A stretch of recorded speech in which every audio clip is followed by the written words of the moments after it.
Hello and welcome to The Nutmeg, a brand new video cast from the Evening Standard. I'm Dan Kilpatrick. I'm joined by James Robson, Simon Collings and Jack Rosser, our Chelsea, Arsenal and West Ham correspondents, to talk over the big discussion points from this weekend's football in London. And there's only one place to start, with Arsenal, who lost 2-1 at home to Wolves yesterday to condemn them to their worst start since 1981 on the one-year anniversary, no less, of Unai Emery's sacking. So we'll start with you, Simon. You were at the Emirates yesterday. I mean, first and foremost, how much blame do you apportion to Emery's successor, Mikel Arteta? Yeah, I mean, I think he's got to take some of the blame simply because the performances on the pitch right now haven't been good enough, and I think Arteta himself will accept he's got to take some responsibility of that. But I think there's got to be an understanding about the wider picture here and the wider project that Arteta's got going on. I mean, we saw over the summer the structural changes that have been taking place in this club. You know, Rosser and Simon going, the head of football, that's a huge person to be going from the club. Husfami has gone since then. The structure has now changed dramatically. You know, Vinay Venkateswaran is now the main head of the non-footballing side. You've got Edu and Arteta, who are very much in charge of footballing matters. And Arteta becoming the manager is really an indication of how he has risen up that structural change. But it is a big shift. Make no mistake, it's a big shift from what we saw under Emery, from what we saw when Arteta got the job. You know, he was head coach of Arsenal. He is now manager. So all these changes are going on at the same time when Arteta is trying to get performances better on the pitch. So I think we need to give him some understanding, some slack in the fact that there's a big change going on at Arsenal. It's a big project. And Arteta, I think, is going to need time, and we need to understand that he is one piece in what is a very big jigsaw. It's 5 defeats from 10 this season from Arsenal and 3 on the bounce at home, which really isn't good stuff for Arteta. James, you covered City and United very recently. What's Arteta's reputation like as a coach? And how highly regarded was he at Manchester City? Well, he was extremely highly regarded at City. Pep Guardiola really wanted his input when he got the job at City. It was one of his first appointments because he knew that Arteta knew about the Premier League. He was an expert to give him advice, to help him settle in. He was credited with a lot of individual improvements of players, probably more so than necessarily how City play, because of course Pep Guardiola, he has his style, he knows what he wants. So Guardiola was credited, for instance, in the massive improvements in Raheem Sterling. I think what this is showing, though, is just what an enormous job it was to give him. You know, it was a guy who hadn't been a manager before, suddenly given one of the biggest jobs in world football, and we're seeing that now. Now, you could say the same's happened at Chelsea with Frank Lampard, and yes, that's true, although he had been a manager before. But if you look at the difference between the clubs, Chelsea are used to having a revolving door of managers. So it's not such a big deal to bring someone in. If it doesn't work, okay, we move him on, we bring someone else in. It's how we operate. With Arsenal, they've been set up for how many years with Arsene Wenger, and they're now going through this sort of revolving door themselves. I think my concern for them after Wenger went was, because I've witnessed this with Manchester United, was what happens after such an important figure moves away from the club. The difference with Arsenal was they had already gone on the slide anyway, and they've dropped now well below that, whereas United at least were at a very high point when Fergie walked away. If they lose next weekend, they're at Tottenham in the North London derby, they'll be 11 points behind Spurs. I mean, there's been no real suggestion at this point that Arteta's job is under threat. Do you think that pressure will ramp up, Jack, if they do lose at the Tottenham Hotspur Stadium, with fans, of course, with 2,000 fans next Sunday? I mean, it's never good for an Arsenal manager to lose at Tottenham, is it? Especially, going into the game in 14th, it could be a huge boost for him if they can pull off a result. But I think the position he's in at the moment, the most daunting game you could have coming up is a trip to Tottenham, who, albeit they didn't win yesterday, their defence has improved markedly. They got the result against City as well. The strange thing around Arteta is that, or not the strange thing, I think, Collins touched on it, in that he's been made this figurehead at Arsenal again now, and the message sort of needs to be clear from those around him or above him as to what their priority is. If they have given him that power and that figurehead status, the message to him needs to be, or to the players even, needs to be, well, you're all going to go before he goes, because that makes it a bit more clear and stark as to what he wants to do. So results shouldn't affect the club's stance towards him, it should really be on the players to step up and prove they're worthy of playing in his system if that's how highly the club regard him. I mean, Jack thinks... The problem there is that we've seen with Ozil, haven't we? They've just given a massive contract to Aubameyang as well. The days of the players go before the manager, I think those days, all but a very few amount of clubs, those days have gone. You know, Arsenal are already lumbered with one massive contract with Ozil. The players now know, they know that. For Arsenal, it's a case of, yes, they've made Arteta the manager. Are they going to absolutely buy into this and stick with it through thick and thin? If you think about what Southampton have done, for instance, with Hasenhüttl, he could have gone when they let in 9 against Leicester, couldn't they? They stuck with it and that's worked out. Now, do Arsenal show the same sort of faith? Just to go back to the North London derby, Jack, they're suggesting it's the worst possible game for Mikel Arteta. I actually think it could be quite a good game for him, because my experience of covering Spurs and covering these derbies is that normally the whoever's on form going into the game, who everyone's kind of backing as the favourite, normally is the one who slips up, and the side who are under pressure, under the cosh, normally pull off a result. So I actually think this could work in Arsenal's favour next weekend. I mean, James or Simon, do either of you have a strong view on whether this is a good thing or a bad thing for Arteta to be going to the other end of the Seven Sisters Road next weekend? James? Yeah, I would say going to Jose when you're in trouble is never a good thing. Simon? And as we saw last night, Jose, you know, he's not going to get sucked into, oh yeah, let's go and win this derby. He'll leave it down to Arsenal. He'll let them make a mistake. And from what we've seen from Arsenal, they often make mistakes. Yeah, I mean, it's interesting because I remember the build up to the North London derby, you know, towards the end of last season when we had Project Restart, the narrative around it was, oh, look at this fantastic Arsenal team who've got a clear project. They're going place with Arteta. Tottenham are a shambles under Mourinho. And now the roles have completely reversed. And it's the other way. And Tottenham, on that day, they got the result against Arsenal, which was a big result, I think, at the time, simply just to shift the mood. And Arteta will know that. But I also think this is, for Mourinho, this is exactly the sort of game that he will absolutely relish, the prospect of having Arsenal come to Spurs in a terrible run of form, knowing he can ramp up the pressure. The whole narrative building up to this week, you know, Mourinho is in the driving seat. He's the one in charge. He can say whatever he wants in the press. And I think that'll be one of the interesting things to see this week, whether Mourinho sticks a knife into Arteta. You know, he's a rookie manager. He's come on the scene. We'll be interested if Mourinho goes for that. And Arteta, in the same way how he approaches it, whether he says anything to Mourinho. So that, for me, I think is going to be interesting this week, just whether there's any sort of verbal sparring before Sunday. We're going to come on to Jose Mourinho, mind games and verbal sparring very shortly when we discuss Spurs-Chelsea. But just briefly on head injuries, Raul Jimenez suffered a fractured skull after a really nasty clash with David Luiz yesterday. Luiz played on. Simon, you reported on this for this afternoon's paper, sorry. Just kind of talk us through what it was like being at the game and you know the reaction to that incident.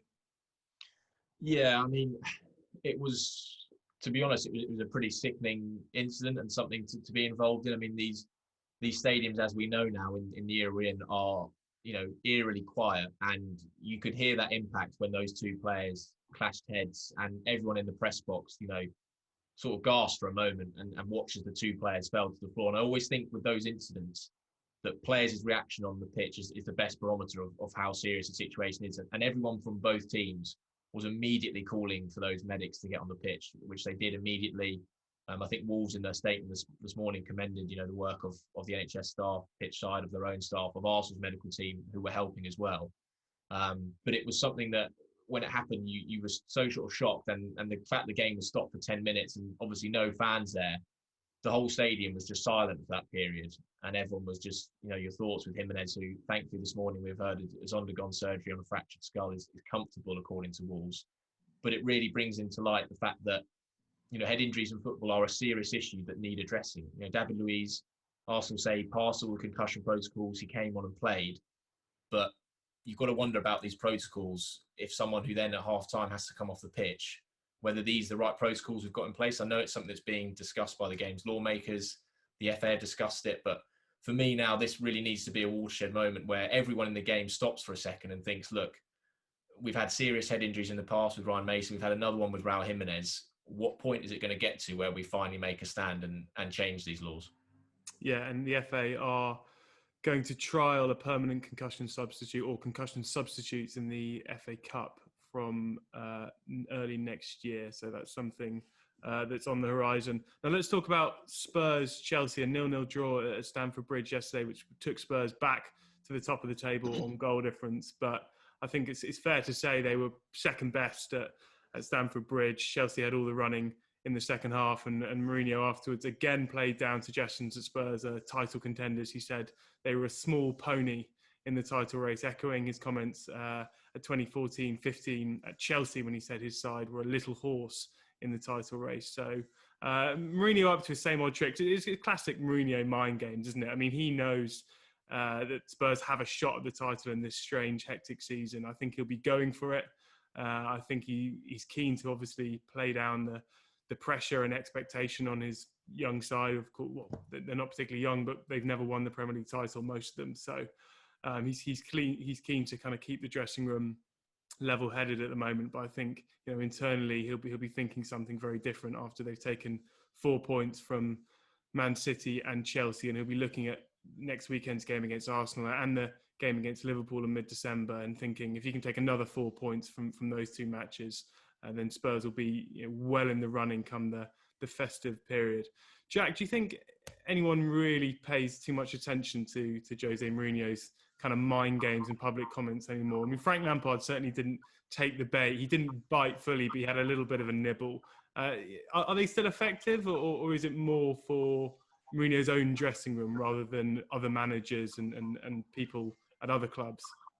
I think they're more for, like you say, for Mourinho's own dressing room. For Mourinho himself, I think it's part of the game that he's always really enjoyed and something that has been effective before. I mean, Lampard didn't get drawn on it too much, but he still has a little nibble back, and I think he did last season as well, perhaps. And it's the place where they're going to make a statement this season is in the games against City. This run coming up with Arsenal and Liverpool, whatever Jose says in the press conference, if they can take points from those games, then that's the biggest statement of whether they're in this title race or not. And it's very early, but they certainly are in the mix at the moment.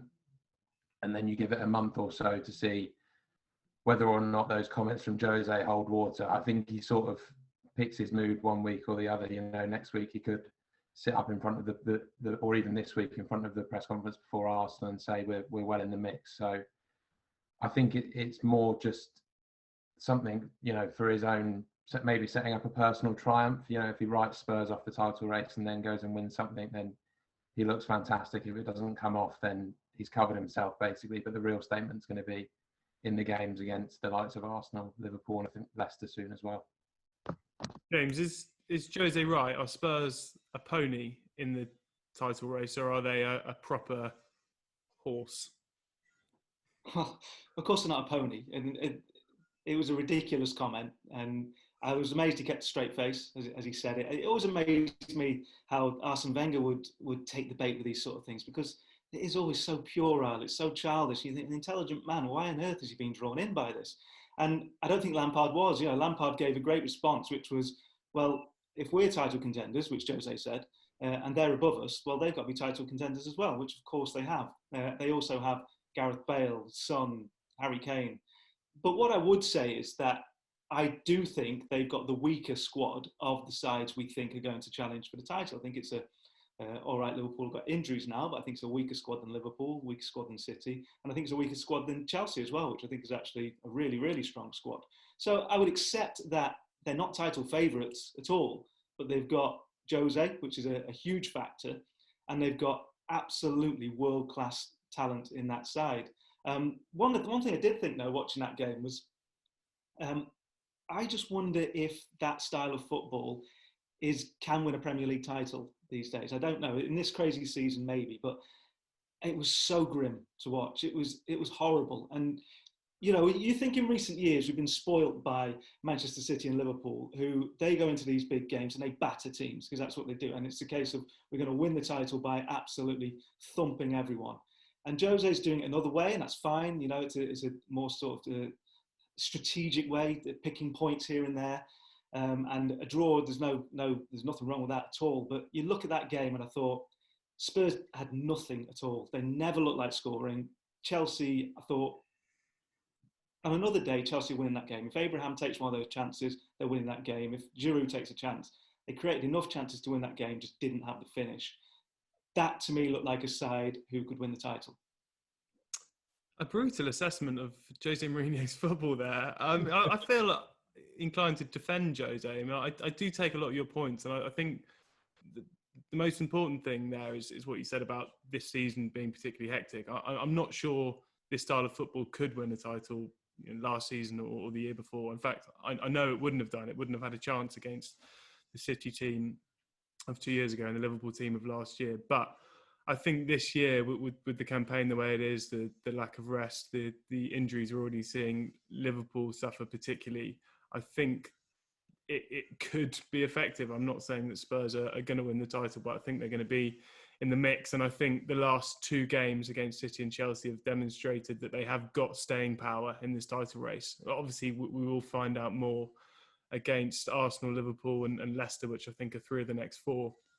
But I think they've underlined that they're going to be able to dig in and kind of grind out these results and keep themselves in the mix. But yeah, I mean, I certainly take your point. It wasn't particularly pretty after half time. I think in the first half, Spurs probably shaded it on chances. They looked good on the counter attack, but Chelsea were very good at shutting down Son, Kane, and Bergwijn. And if you can shut those three down and stop Spurs from countering, then as you said, that you've got a good chance of taking one of your own chances and winning the game. Simon, are Spurs fully convincing you? I've got to say that they're not fully convincing me. They've had 3 games against Burnley, Brighton and West Brom where they've really relied on one of their big name forwards to bail them out. They were very impressive against City, but it was probably slightly hairier than I think people suggested afterwards. And obviously yesterday they really ground it out. I mean, is this just the way Mourinho plays? Are they going to get found out, or do you think that they are getting close to being the real deal? I mean, I think they have to be considered contenders this season simply because of the nature of the way this campaign is going to be. I think that we're really going to find out in the next, certainly the run up to Boxing Day and the turn of the new year, whether they are genuine contenders. I think they've had quite a nice start. I think they've now got some real tests coming up. They obviously passed, that Manchester City test.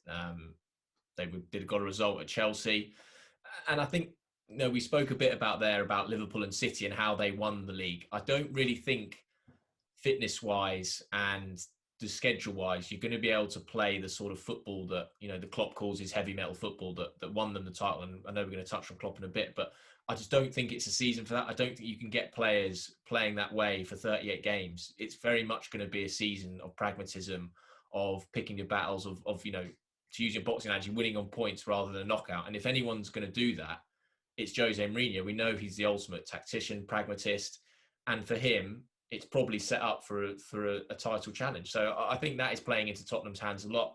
I still think the big question and the big worry for them will always be Harry Kane. For me, he's been the best player in the league this season. He's one of the best forwards in Europe.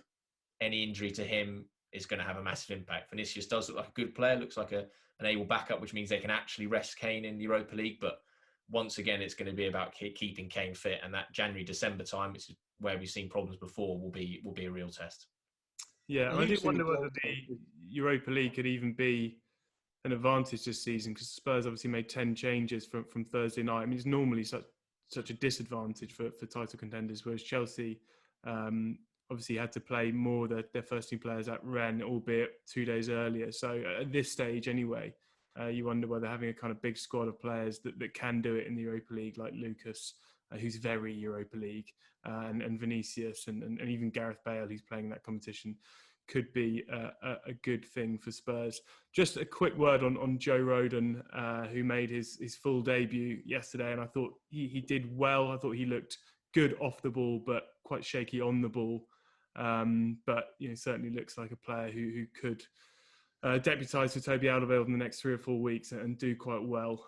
Probably just some first game nerves, but he lost possession a few times and kind of fronted up to it afterwards. Let's move on to Chelsea, who were more impressive than Spurs, I think, and probably shaded that game.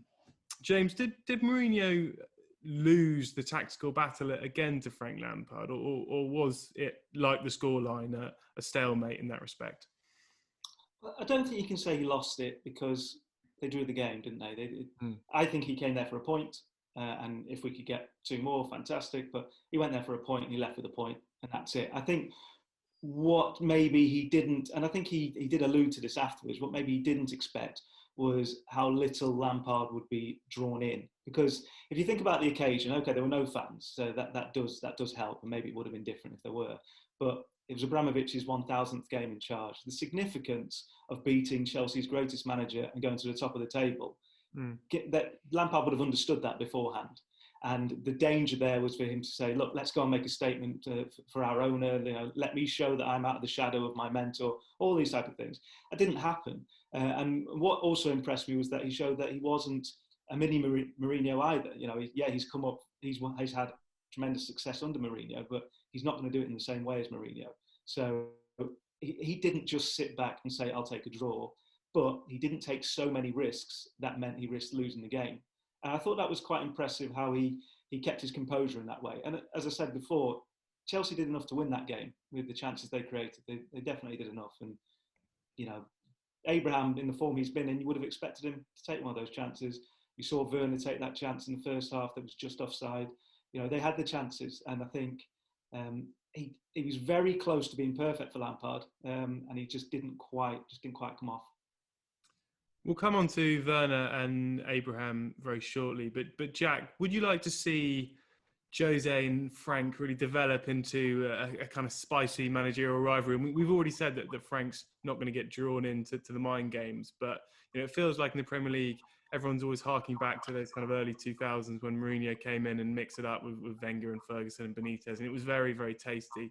We've already got an element of that in Mourinho and Frank verbally sparring after the game. I mean, it's not going to blow up in the media, but do you think that rivalry and the way those very different styles could almost define possibly the title race, but certainly the battle for London supremacy this season? It'd be quite good fun, I think, if we had a bit of that, especially back in London. I mean, Lampard started a bit of it with Jurgen Klopp last season, which was very entertaining to watch, and I think Lampard understands that side of it and maybe enjoys it a little bit as well. His rant at Klopp on the touchline at Anfield was quite entertaining viewing. And then with Jose as well, you're never going to get that same sort of, Mourinho, Wenger, Ferguson, Mourinho, Benitez sort of relationship between them because of how close they were. But I think the fact they know each other so well, they'll be able to push each other's buttons a bit. And, if you can elevate that to a title race, fantastic. If you can pull the title race back down south away from Manchester and Liverpool for a couple of years and have 2 massive names in Jose and Frank Lampard, having those sort of exchanges a few times a season, even if they're not playing each other, bringing one another up, then it only makes it more entertaining and gives us more to write about as well.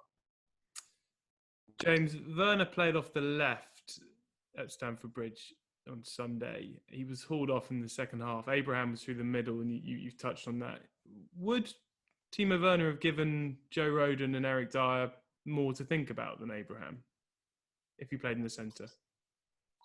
I'm not so sure he would. I actually think he's looked at his best when they played him off the left, and it's probably suited him because he's come into a new league as well, so he's getting used to it.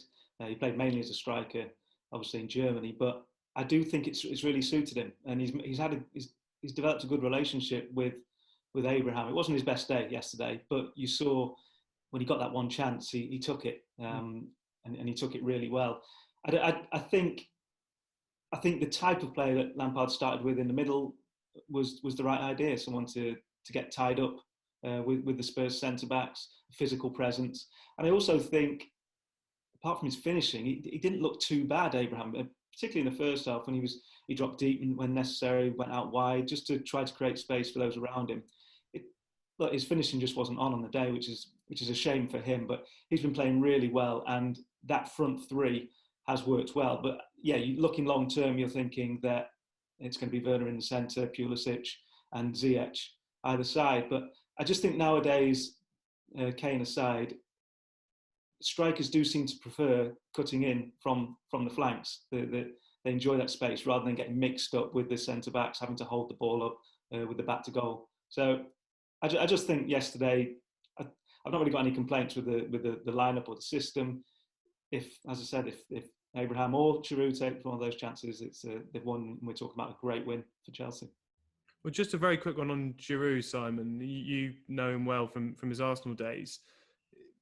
Lampard arguably made the mistake of kind of underusing him last season.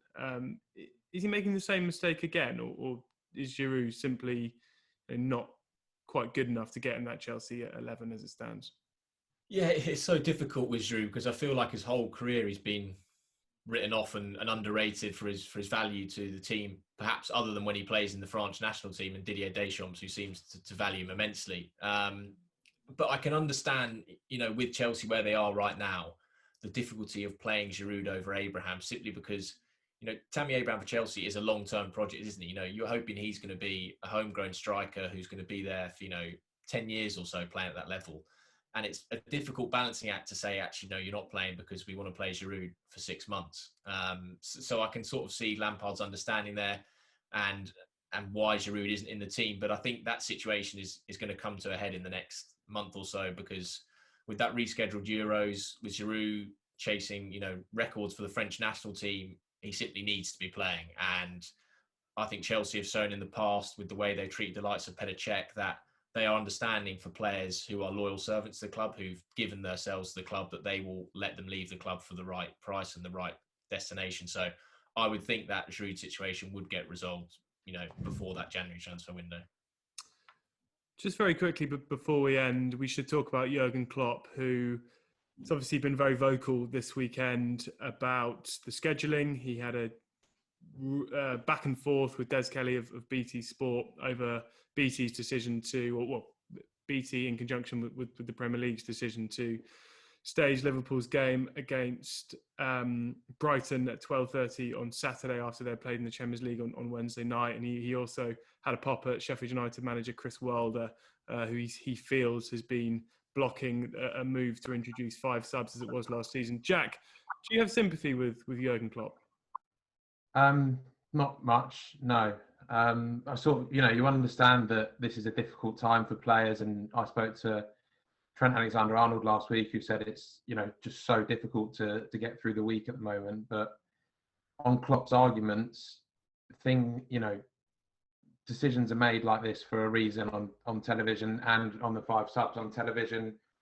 BT and Sky and international broadcasters have paid eye-watering sums, nearly £10 million per game for those slots, and help fund Liverpool's title win and in circumstances like that. And Klopp also neglects to mention that it gives him a long time to prepare for Ajax midweek in the Champions League. It is difficult, but there are challenges that everyone is going to have to face this season. And I think the way Klopp is going about targeting broadcasters specifically and very publicly isn't going to win him many supporters. And on 5 subs, they've had 2 chances to convince people like Chris Wilder, Roy Hodgson as well, who still questions the player welfare argument, that their argument for 5 subs isn't just with self-interest in mind. I think Southampton have come out and said they voted for 5 subs because tactically it would suit them. I think if there was a bit more honesty, then they might have a bit more of a chance of winning people round. Well, we're going to leave it there for this week's episode of The Nutmeg. Thanks for joining us. And if you want to engage with anything we've said, agree, disagree, please do tweet us at Standard Sport or contact us on Facebook. Thanks to Jack, James and Simon. We'll be back next week to discuss, amongst other things, the North London derby. Thanks for watching.